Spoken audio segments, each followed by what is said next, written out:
don't need to rob sheep from nobody else. There's enough sheep out there. We can go get them. We just got to get out and go work. And was it the Field of Dreams? The movie said they build it and they'll come. That's not necessarily true. Especially in church, you can build a nice church. How many people will come? It'll offer something. The greatest offer we have is the message of Jesus Christ. He is able to save and cleanse and deliver. It's a message that never grows old. This morning we're going to be in two passages of Scripture, in Matthew chapter 16 and Romans chapter 10. Romans chapter 16 and Romans chapter 10.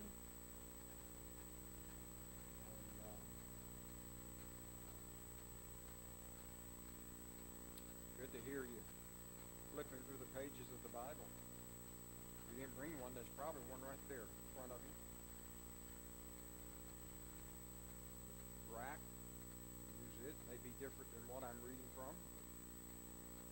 I always read from the New King James Version. If you ever wonder what I read from, preach from, it's the New King James. So just let you know. There's so many of them out there. Sometimes as long as you get the message from. Would you stand with me and we look at Romans chapter 16. We're going to read verse 9 and 10, and then we're going to jump over to verse 14 and 15. Hear the word of the Lord. And a vision appeared to Paul in the night. And a man of Macedonia stood and pleaded with him, saying, Come over to Macedonia and help us. Now after he had seen the vision, immediately we sought to go to Macedonia, concluding that the Lord had called us to preach the gospel to them. Then in verse 14, now a certain woman named Lydia heard us. She was a seller of purple from the city of Tyre, who worshiped God. The Lord opened her heart to heed the things spoken by Paul. And when she and her household were baptized, she begged us, saying, If you have judged me to be faithful to the Lord, come to my house and stay. So he persuaded us. And then in Romans chapter 10, verses 14 and 15. How then shall they call on him in whom they have not believed? And how shall they believe in him of whom they have not heard? And how shall they hear without a preacher? And how shall they preach unless they are sent? And it is written, How beautiful are the feet of those who preach the gospel of peace, who bring glad tidings of great and good things. This is the word of the Lord, and you may be seated.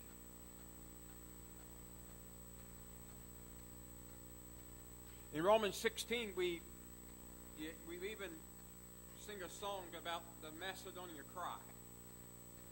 And here Paul receives this vision of a man, and some commentators believe that the vision he saw might have been Luke, that was pleading with somebody to come to Macedonia and preach the gospel.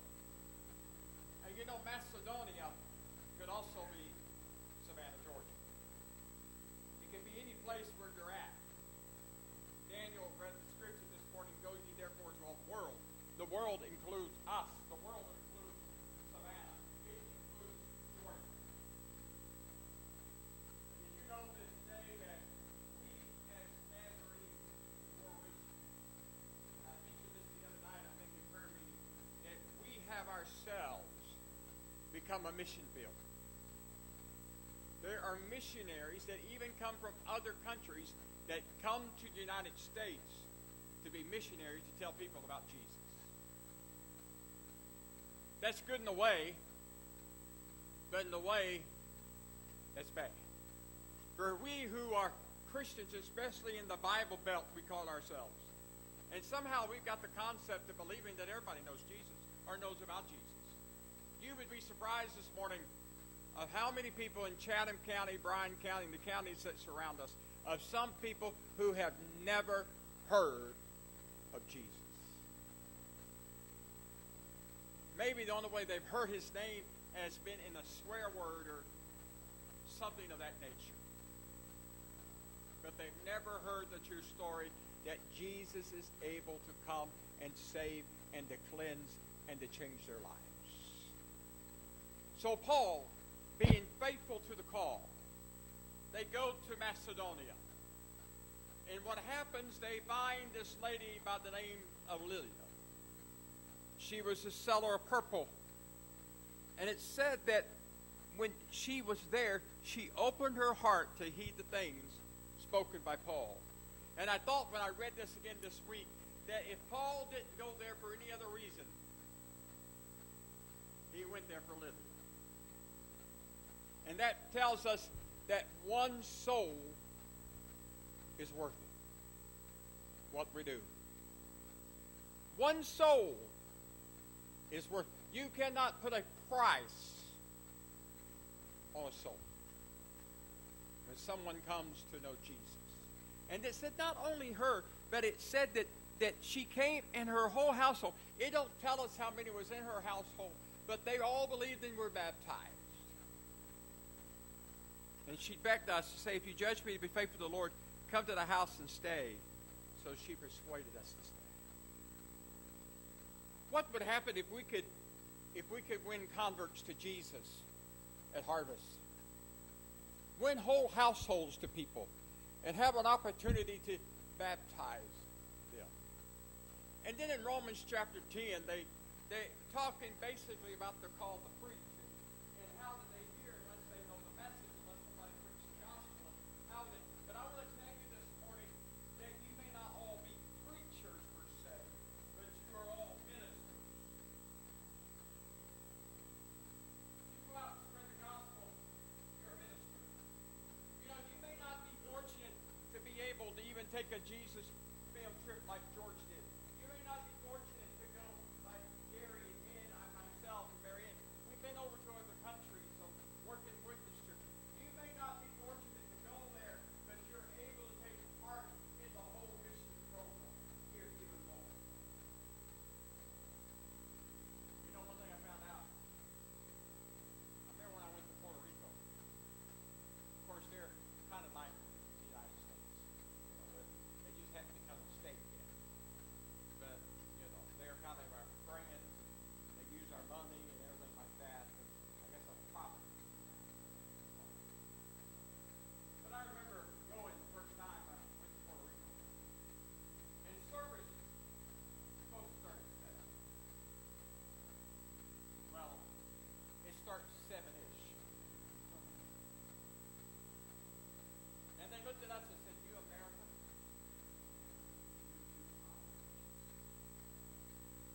Why? They would gather and pray and before service, and it'd be 7 o'clock. They had to start. And finally, they get to start, and they didn't have a good worship service unless they worshiped an hour and sing. And then if the preacher's going to preach, they expect him to really preach an hour. And when you preach through an interpreter, it takes a little longer than an hour. Especially if you're trying to interpret what I'm saying through it in Spanish.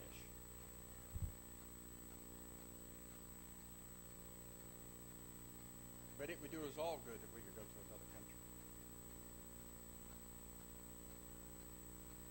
And we think we've got it hard. We think that we got it bad. And see people who take what little bit they've got and they're happy and they're joyful about it. And we get upset when things don't go just right for us. We've been spoiled. I remember a man came from Guatemala, I think it was, Brother Dabadine, and he used to, or maybe he used to be a jockey, a horse jockey, little short man. He's now pastor in Alabama, and he was in the evangelistic field for a while. And he said the first time he came to America, he had to live in a supermarket. And he was shocked. He said, just lines and lines and lines of food and groceries. You get anything you wanted.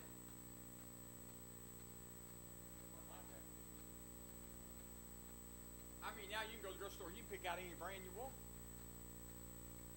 You can get the all brand, you can get the white brand, you can get sugar free, you can get instant. Everything from instant. And sometimes, and I want to tell you, I mean, you know, we've got problems in America. We've got economic problems. We got problems with the VA, and don't get me going there. But I'll just say this. I believe we as Americans, if we're going to let men and women fight for us and give their lives for our freedom stuff, we need to take care of them.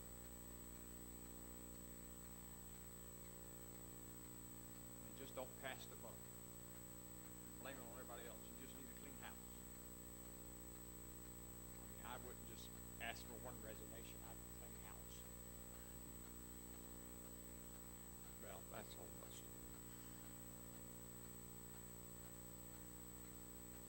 I remember going to Brazil.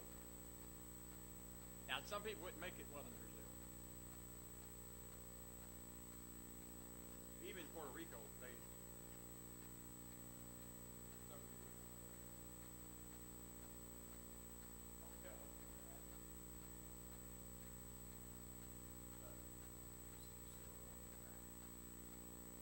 In Brazil, not to be gross, but in Brazil, you couldn't flush toilet paper now. You get a group of men together, and they stay in the dormitory room a while, and you just stay in the restroom for a while. You know, and it's not terrible.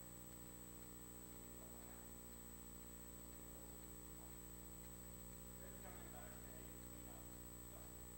And they had these showers. And if you were standing in the water, you better not touch the shower head because you would fall flat dead.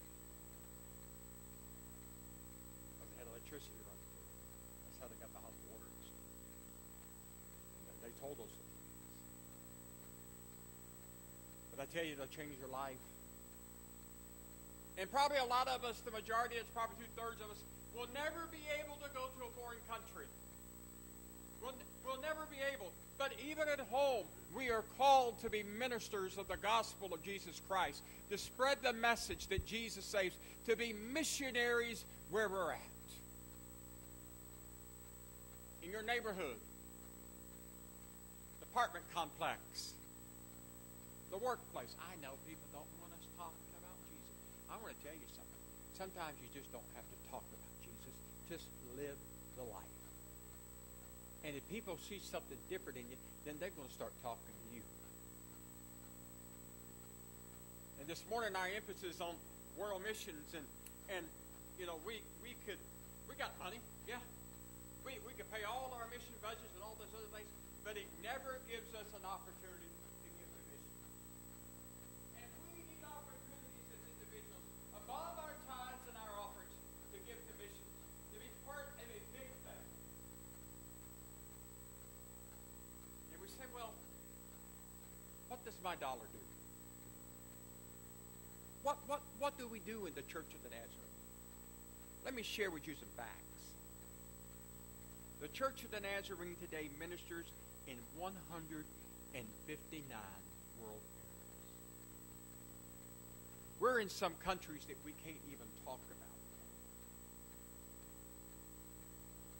They're secret. Because for our missionaries that are there, they could be killed. And a lot of them go in not as missionaries, they go in as students.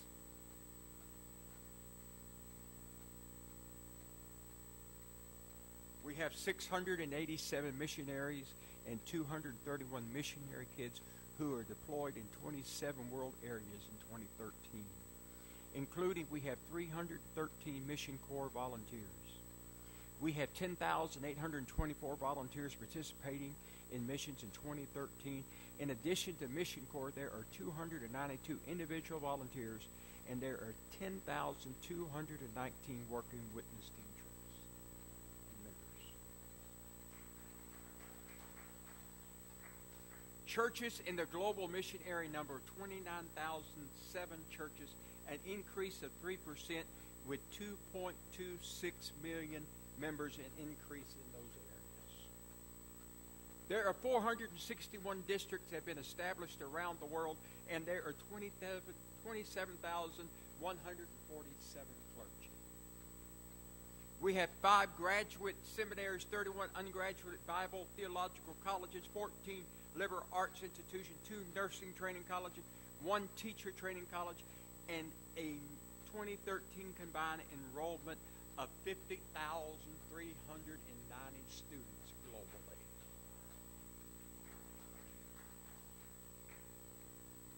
People were treated at a community-based clinic. Get this. A community-based clinic and health care centers all over the world with concentrated efforts in India, Papua New Guinea, and Swaziland. You see, we don't only take care of the spiritual, we're able to take care of the physical in our lives. We have 235 retired missionaries that receive pension. The NMI sponsors the Jesus Film Harvest Partners through the World Evangelism Fund, which helps people provide global instruction for 471 Nazarene Jesus Film teams to spread God's love. In 2012 and 2013, Jesus Film reported I want you to get this, they have reported 2,838,410 evangelistic contacts using the Jesus Film and other tools. Of those contacts, 697,000, 25%, indicated decisions for Christ, with 463,750 initial disciple scholarships. Those teams have started 5,432 preaching points in the year of 2013. We are alive, the Church of the Nazarene. The M&I partners with Pastor Church Board's Global Mission Stewardship to help churches raise funds for the world evangelism during the fiscal year of 2013. In the U.S., $38 million. And that was down from what it was the previous year. You see you hear a lot about WEF, that's World Evangelism. You know what that does? That keeps our missionaries overseas. It helps us to send more missionaries. And when we don't pay our budget, what you know what happens?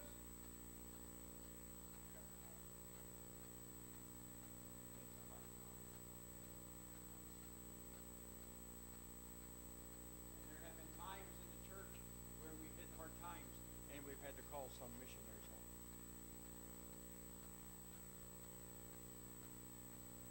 WEF giving beyond poverty overpayment is $1.1 million.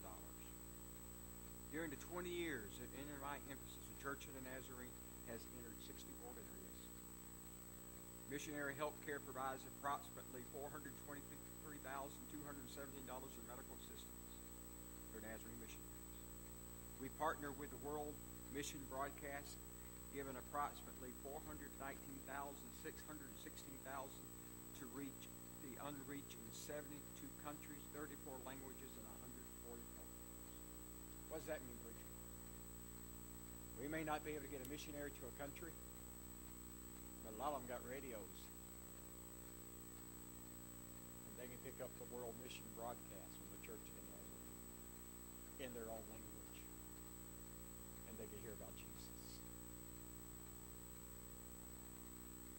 Nazarenes gave $2.5 billion in deputation offerings for missionaries, an increase of 9.8% from the previous year.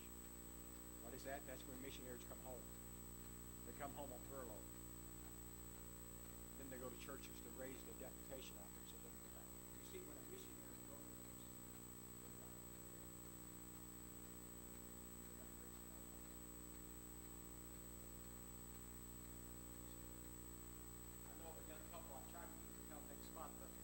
not going to be able to come, but it's a young couple I've known for years, and they're getting ready to go overseas, and they're trying to raise some money now, and they got 2 little boys, and they're going to a country to spread the gospel. and they're going there as students. And then we generate $237,000 for links. And that is helping our missionaries for birthdays and various other things. We've given $2.6 million for Alabaster. You say, what is Alabaster? Most of Alabaster money goes to building new churches, new schools, buildings overseas. International Scholarship Fund. We have given 73 scholarships to students to attend the Nazarene Theological Institutions. We partner with Nazarene Compassion Ministry and give $1.7 million for disaster response and support 11,840 through children through child development. Churches send 41,892 Chrysler's kits and 15,660 school packs. You see, when we asked you to do crisis care kits, they don't all go overseas. When things hit in the United States, tornadoes, hurricanes, we have them in warehouses, and the warehouse got a little low, and I think they're picking them up. But what they do, they even in those states, there are people that are sponsored, and they take those crisis care kits that you have made, and they distribute to those people because they've lost everything. And what it is just basically the essentials they need, and a living, and toothpaste, and toothbrushes, and soap, and shampoo that we help out. So we are at work. God is helping us. In Working Witness, we raised approximately $1.9 million. And we deployed 600 in 2012. We employed 673 teams. That's an average of 14 teams per week. And over 10,000 participants. Donated 200, now get this, they donated 242 years of labor when you add it all up. Nazarenes around the world operate 1,120 primary and secondary schools, with an total array of nearly 108,000 students. So is it worth it? Yeah. And the more we do, the more we can reach out. And given the faith promise, it's what it is. Nobody's going to send you a bill and say, you need to catch up. It's a faith pledge. It is above your tithe and your offering. What you believe that God would have you to give above your tithe. And did you know that now we're doing this for 10 months because we've already 2 months into the church year. Now next year we'll have it a little early. But we're asking you to pledge from this month to March. And not only can adults participate, but teenagers can participate. You can give $1 a month. $5, every little bit counts. But let me just tell you that if you was to give $10 a month for 10 months, that's $100. If you was to give 25, that's $250. If you was to give 50, that's simple, $500. If you gave $75 a month, that'd be $750. If you gave $100 a month over your tithe and offering, that'd be $1,000. And then if you gave $150, that'd be $1,500. And you know, if there would be 10 families, but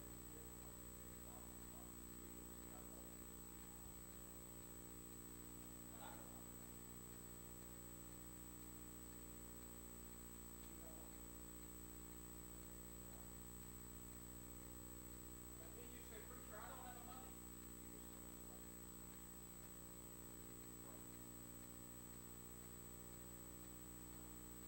Now, in your bulletin, and if you didn't get a card, we have some for you. But in your bulletin, there should have been a card in there, and they may have fell out because they were so small and stuff.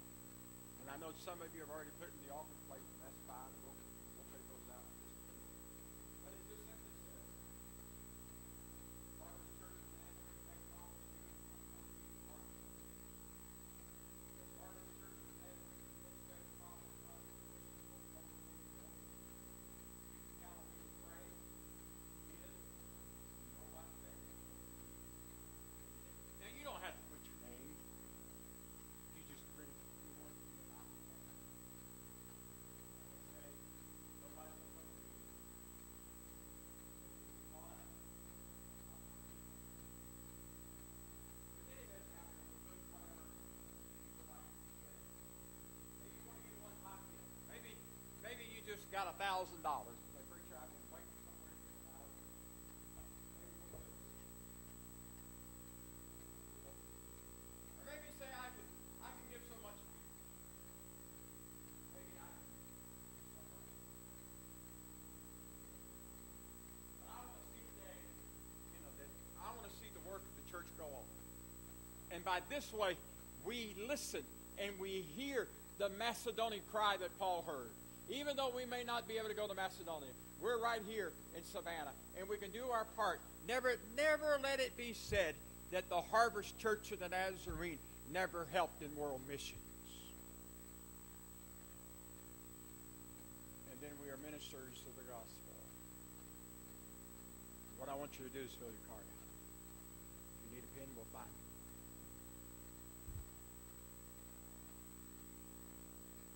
And Pam is coming